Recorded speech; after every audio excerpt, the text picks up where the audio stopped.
तर याच युद्धामुळे अहिल्यानगर शहरामध्ये देखील 10 ते 12 नागरिक हे सध्या दुबईमध्ये अडकून पडलेत। भारतीय नागरिक राहत असलेल्या हॉटेल जवळच ड्रोनने हल्ला करण्यात आलेला आहे। त्यामुळे हे नागरिक देखील काहीसे घाबरलेले आहेत, काहीसे भीतीचं असं वातावरण या ठिकाणी आहे। त्यामुळे आपल्या सुटकेची मागणी आणि विनंती हे सगळे नागरिक भारत सरकारकडे करतात।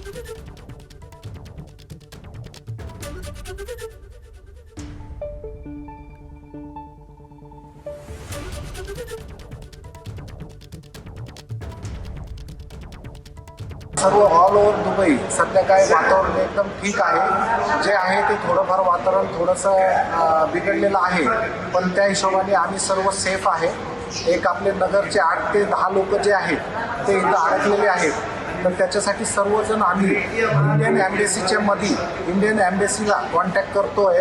जशी एअर स्पेस चालू होईल UAEची, त्याप्रमाणे आपल्याला आपले तिकीट भेटतील आणि आपली एअर फ्लाईट जे आहे ते फ्लाईट धरून आम्ही महाराष्ट्रात येऊ।